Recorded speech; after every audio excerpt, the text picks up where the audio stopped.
Hello and welcome to another episode of Energy Express. I'm your host, Zach Harold. We're going to begin today's episode by heading back out into wild, wonderful West Virginia with our very own Wild Owens. And today they're going to talk to us about bats.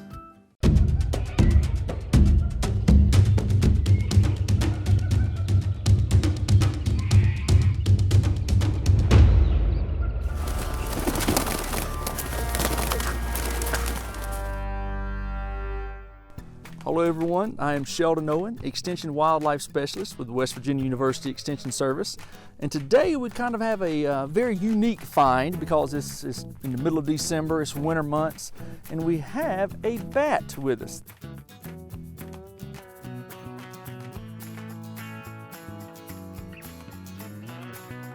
This is an evening bat. It is a mammal. As you can see, it does have fur. It's warm-blooded, it gives live birth, it feeds its young milk. It's a very unique mammal because it's the only mammal capable of true powered flight. So it's our only mammal with wings. Bats belong to the order Chiroptera, which means hand wing. And if you can look at their wing, you can see the humerus, the radius and ulna there, and it kind of looks like a hand with its thumb and its first, second, third, fourth, fifth finger giving structure to the wing itself. It's a very thin membrane. It's got two layers, very leathery type of skin of membrane called the patagium that covers the wing. Many people will say that they look like flying rodents, but if you look at their teeth, it is nothing like a rodent itself, because rodents have those enlarged incisors that they're used for gnawing. These bats, because they are insectivores, have teeth more like a carnivore, like a dog or a cat. See the canines there, the incisors? Now, our bats are nocturnal, so they're active at night. During the daytime, they're finding a roosting location to sleep during the day. It may be an old tree, a snag, a cavity, some exfoliating bark. It could be a barn or a domestic structure they're finding a resting location in. So these are commonly found. This is an evening bat, and sometimes they're in caves and mines, but our evening bats are rarely, if ever, found in caves. Commonly they're using trees, cavities, buildings, and so during the winter months they're looking for a building, a paradomestic structure to come in and to hibernate in and spend their winter months. They may also spend their summer roosting in an old building that you may have close by. So this evening bat is only about 3.5, maybe 4 inches tall from his head down to his tail. Have a wingspan of around 10 to 11 inches, so still relatively small. So around the world we have over 1,400 different species of bats. About 20% of our mammals are bats. They're second only to the largest order of mammals, which are the rodents. Here in West Virginia we have 14 different bat species, and this is one of them. This is the evening bat. We can tell because of its brown coloration, with the brown fur on its back, these black wings and black ear. You can look at some of the characteristics of the ear shape and this little piece of fleshy protuberance in the ear called the tragus.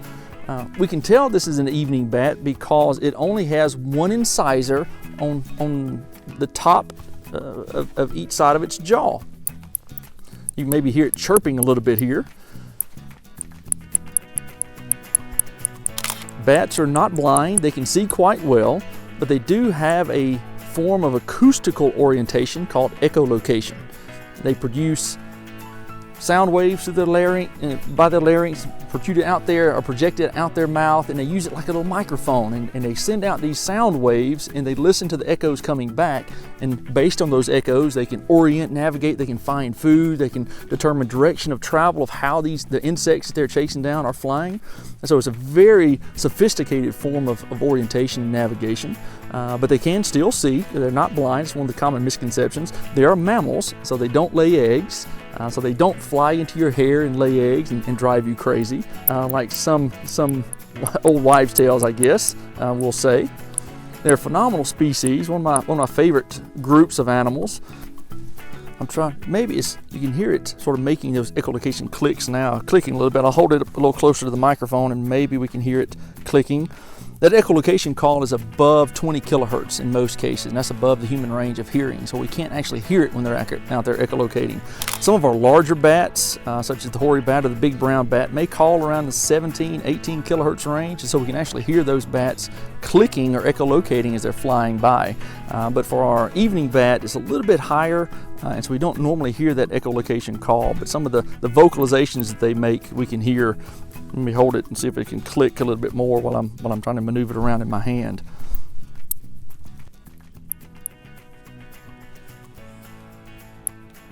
It's chattering a bit, but it doesn't really like to be held, so it's biting onto my gloves. Anytime we find a bat, if there's a bat in your house, there is the potential for disease spread. Some of our bats do carry rabies, and rabies is a fatal disease. It's a zoonotic disease that can be passed from animals to humans. So we want to be careful. So we always want to wear gloves or keep some type of barrier between us and the animal itself. Rabies is passed through the saliva, so if a rabid bat or rabid animal might bite you, that rabies virus will be passed through the saliva into the open wound to you and then infect you. So we definitely want to protect ourselves against contracting that disease and making sure that we're protected while we're handling these. All of our 14 species of bats here in West Virginia are insectivores, which means they eat insects. So they provide a great ecological service by controlling or at least limiting some of our agricultural pests and our nocturnal insects. So they're eating moths and beetles, leafhoppers, mosquito-sized insects. And so they have a great ecological service by just feeding every night during the summer months. They eat about 75 to 100% of their body weight each night. I weigh about 200 pounds, so that would be like me eating 150 or maybe 200 pounds of hamburgers every night. So that's a lot of insects that they can pull off the landscape each evening that they're feeding out there. Now this bat only weighs about 8 to 10 grams, so it's a relatively small bat. But think of the hundreds and thousands of bats that are out there on the landscape. So they're pulling off a lot of insects from the landscape each night when they're out there feeding.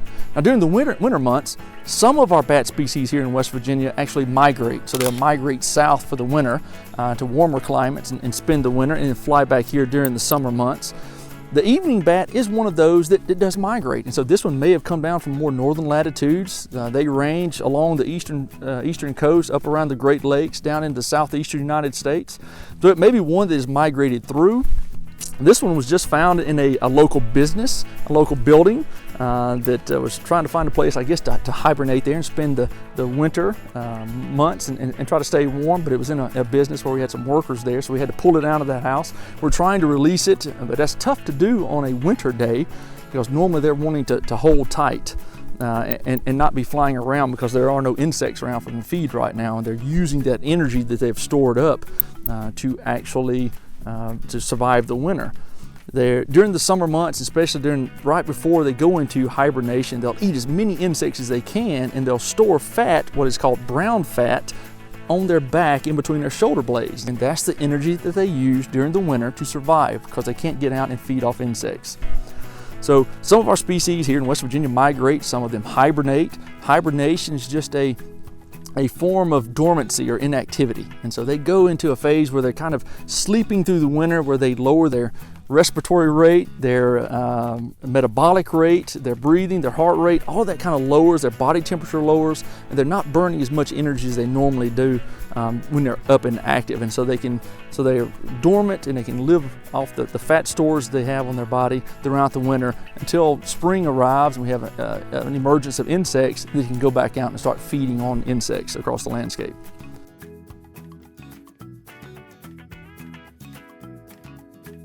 So I'm glad you could join us, and I'm glad I could introduce this evening bat to you today on this quick video.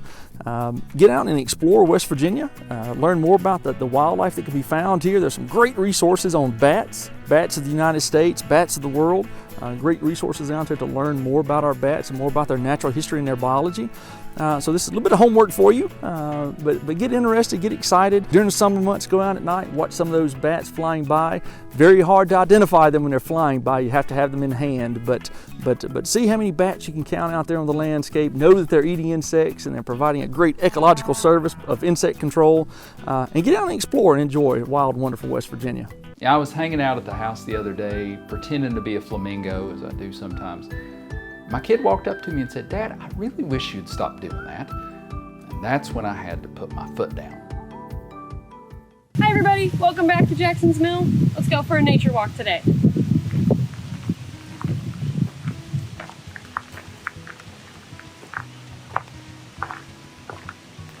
Okay, our first tree that we're going to stop and talk about is this tiny little American beech. When you find an American beech, you can tell which type of beech it is by the edges of the leaf. So each vein, if you look here on the back, each vein on the back of the leaf comes to a point. So I have these veins and it comes to a point right there. So this is the American beech. Each vein comes to this point. We'll find an iron beech later and we'll talk about the differences in the edge point.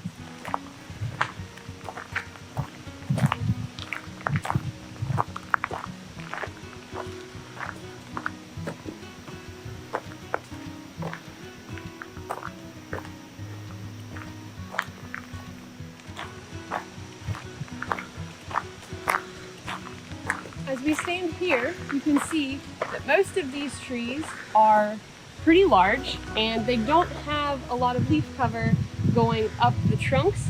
And the trunks of these trees are very long and straight and they go right up to the top of the canopy where all of the leaves are. That happens because as trees grow up together, trees that need sunlight will go straight up to the top and they'll put all of their energy into growing their leaves and budding at the top where they can get to the sunlight. So all of this down here is shaded, so the leaves aren't going to grow where they can't find the sunlight.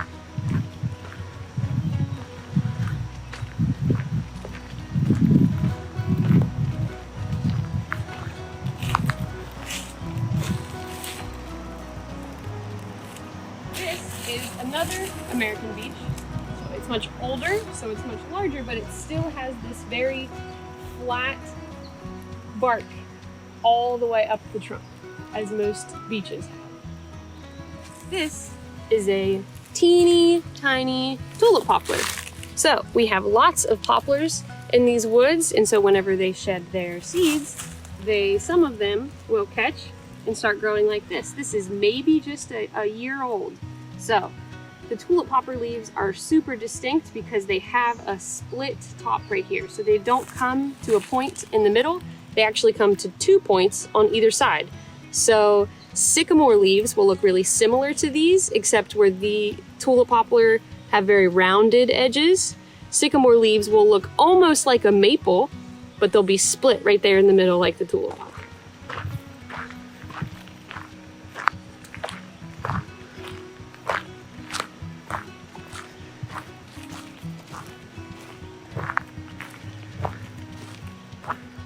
This is another type of beech. This is an iron beech, which some people will call musclewood.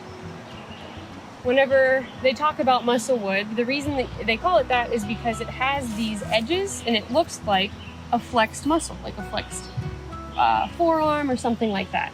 Unfortunately, these trees, just like American beeches, are often carved on like this. And we don't want to do that because whenever you carve and you make scars on trees like this, it actually opens them up to be much more susceptible to disease. So you want to be able to let them have their natural bark edges so that they can protect themselves.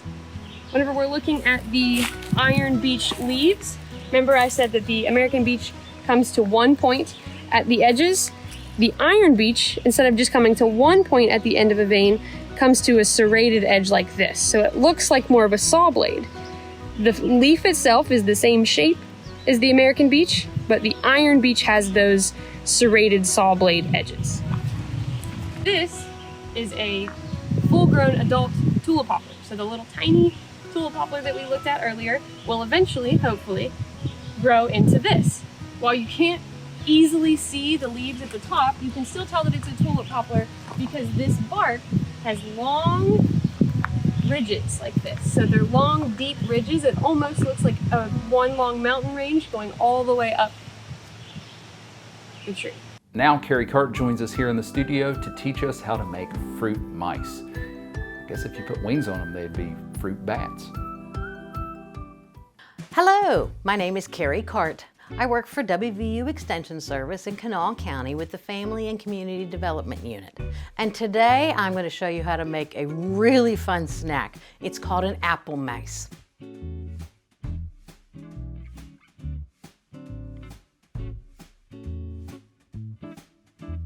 Now, apple mice are really good for you, and not just like it sounds. You're going to start with a lovely apple. So what we're going to do is we're going to take our apple, cut it in half. As always, I've cleaned my kitchen ahead of time. I've cleaned my hands, and I've also rinsed off my apple. Now, if you want, you can clean it with that fruit or vegetable cleaner that they sell in the produce aisle, but I like to just use plain water, which works just fine. So I'm going to cut it in quarters. It's a nice big apple. Sounds real crisp too. And then I'm going to core it. The simplest way to core it is take a paring knife and just cut out the center where all the seeds are. Okay? And so that my mice sit nice and flat, I kind of like to make it a little bit flat. Just makes it a little bit easier to decorate them. So I'm cutting out the cores here in the center. And what does a mouse have? Of course, he has eyes. And he has 2 ears, and he's got a tail, right? Everybody knows mice have little long tails. So now I have a few items that we're going to use to decorate our mice with, but I'm going to talk about other items that you could use as well. Okay, so I've got my 4 little apple cores here. And I'm going to move one to the table here. Let's try this one. Okay, so there's my mouse, the body of my mouse, and I need some glue because I'm going to have to glue on all these pieces. Now, you could use peanut butter, or if you're allergic to peanut butter, you could use sun butter, but I like to use whipped cream cheese. Now, I do use the light version. Some people call it Nufocella, or the name brands just usually say reduced fat or light. So, and the whipped makes it easier. I know it's a little more money, but if you're going to use the regular, you want to make sure it gets nice and soft before you try to use it, or else it won't stick, especially if you've got little ones helping you do it. So we're just going to take just a little bit of cream cheese, and we're going to give them 2 eyeballs. So now I think I'm going to put 1 eye there, and the second eye there. And then for his eyes, I am going to use raisins. So I'm going to put his little eyes on him. He's looking cute already, isn't he? All right, then of course every mouse has to have ears. Now, I got 2 options for ears. One, you could use nuts, and the other, you could use chocolate chips if you have them. Of course, you could use anything. You could maybe use a hunk of a carrot, or half a grape if you have a grape around. Whatever you want to use to decorate it, he's your mouse and you can decorate him the way you want. I have some nice walnut pieces, so I am going to pick out 2 little pieces of walnuts. Now, I don't want the big ones. Those look like that might be too big of ear. Well, maybe not. Think I can get them to stick? Let's see. Do I have another big one in there? How about these 2? They're about the same size. Now let's see how good I am here. We're going to try to stick our little ears on them. There's 1. And there's 2. Now what's he missing? Obviously he's got to have a tail on him, right? So let's get a tail. Now, I don't know of anything else you could use for a tail other than Twizzlers. Yup, it's candy. But if you get the peel ones, and you can peel a piece off, and if you're a child doing this, let's get mom, dad, or grandma to help you. I'm going to cut him. I think that looks like a nice long tail for my mouse. Of course, I got to glue them on again, so another little bit of cream cheese. I'm going to put it on the tail this time. And then I'm going to take it and I'm going to stick it right to the back of him. Let's set him down here. There. And there you go. There is your perfect little decorated mouse, all ready to snack. Very healthy, good for you, and tastes great. So I hope you have fun making your own mice at home. Hey, what'd the pirate say on his 80th birthday? Aye, matey. Hi, my name's Dave McGill. I'm the Forest Resources Extension Specialist at West Virginia University. And today we're here at the West Virginia Botanical Garden. We're going to talk to Education Director Erin Smaldone.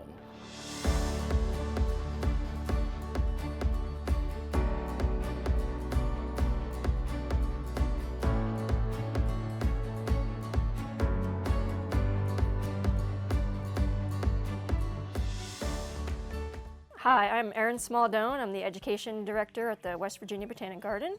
So I manage all of the educational activities here at the garden. So that includes our weekend public programs, our walks and our workshops, as well as school groups that come throughout the year, the summer camps during the summer, our family walks that we have on the first Friday of every month, and some of our community events as well. Yeah, it's so important, this facility, because it is focused on basically botany, right? Plants. And you know, there's been a lot of information out in research about the lack of plant education for people. Right. And we basically have kind of a bias towards more animals. We focus on animals rather than plants. And so how does your facility you know, make sure people learn the plants? Right, yeah, good questions. Yeah, so a big part of our mission is education-based about, of course, plants, but also nature in general and the interactions between plants and animals and people as well. So we have lots of different educational opportunities where people can come learn about the plants in general, learn about pollination, the importance of insects and the relationship with insects and flowers for pollination purposes. Absolutely. So it seems like there are different educational approaches for different ages, you know, from the children to the adults. Do you capture that in a particular way? We have a lot of nature type walks. So like we were just discussing, we have our fall mushroom walk that happens every year in the fall. We have a wildflower walk in the summer. In the spring, we have a wetland amphibian walk that's real popular. So those are just a few examples. So when you do these workshops, you have to have a person there, but it seems like I've seen some signs out here. Do you also kind of have that type of education in mind, a self-guided? So we have our interpretive signs, and that's a way for people who are just coming to the site on their own to learn about part of our history and our ecology as well. So coming soon, we're going to have a new sign outside of our pollinator garden, which will teach about pollinators and their importance and how to create your own pollinator garden. And then we're also going to have a new bird blind out in our meadow area, and a sign that will talk more about birds and the different types of birds that you can see close to the wetland. Yeah, and then we're going to be working on one about hemlocks back in the forest as well. You know, you thinking about this facility and what you were just talking about brings to mind, you know, we all want to be healthier and happier, and you know, we focus on the mind, body, spirit kind of things in life, and you go out in the woods, and do you ever talk about forest bathing? Charlie Ewell comes here, and he is currently working on his certification to be a certified forest therapy guide. So he has been leading, he's done a couple so far, and he'll be doing the monthly forest therapy walks. So he will take people out in the woods and do different exercises to help them get more in tune with their surroundings, really slow down, observe the forest, take it all in, and think about what that means to them. So it's really neat. So why do you think these types of places are so important to people? I think there's a lot of reasons. You know, like I mentioned, a lot of people just like to come here and walk. Just being in nature is very relaxing, very freeing. It lets your mind kind of wander and be still. But also, you know, coming here and learning, whether you're learning about the natural environment, you know, we have various different natural habitats here with lots of different types of trees and wildflowers. This one is called lavender, and a little bit later in the season you'll get these tall spikes of purple flowers, but if you crush the leaves, a very nice scent. Sometimes kids don't like it as much as adults, but I know adults really like this. It's used very commonly in like pillows and things to help people relax, lotions. It's a very nice smell. And another one that has a fun smell is this one. It also has purple flowers, And the bees and other pollinators really like the lavender, and this one is called catmint. And as you might expect, it smells like mint. Ooh, I love that smell. It's just so nice and refreshing. Yeah, so you can kind of just crush up a leaf and take a smell. So these are some nice plants to plant in your garden if you want to have some nice fragrance in your garden. They're also good at deterring you know, rabbits or deer, because they don't especially like those scents or those tastes. I think it's neat that you mentioned that you're an ecologist, and the educational value of these students and people and you know, other visitors that come and learn about that gives them kind of a sense of, I would think, a sense of how everything's connected. To come here and just be surrounded by natural beauty and to learn about, you know, if they come to nature camp, they're going to learn about plants, insects, birds, wildlife, water, and how they're all connected. And I think it's something that kids don't really think about on a daily basis, but when they learn about it, they're truly fascinated and they want to learn more. And you know, it's the beginning of lifelong exploration and discovery. Thank you so much for joining us for another episode of Energy Express. We'll be right back here tomorrow. We hope you will too. See you then.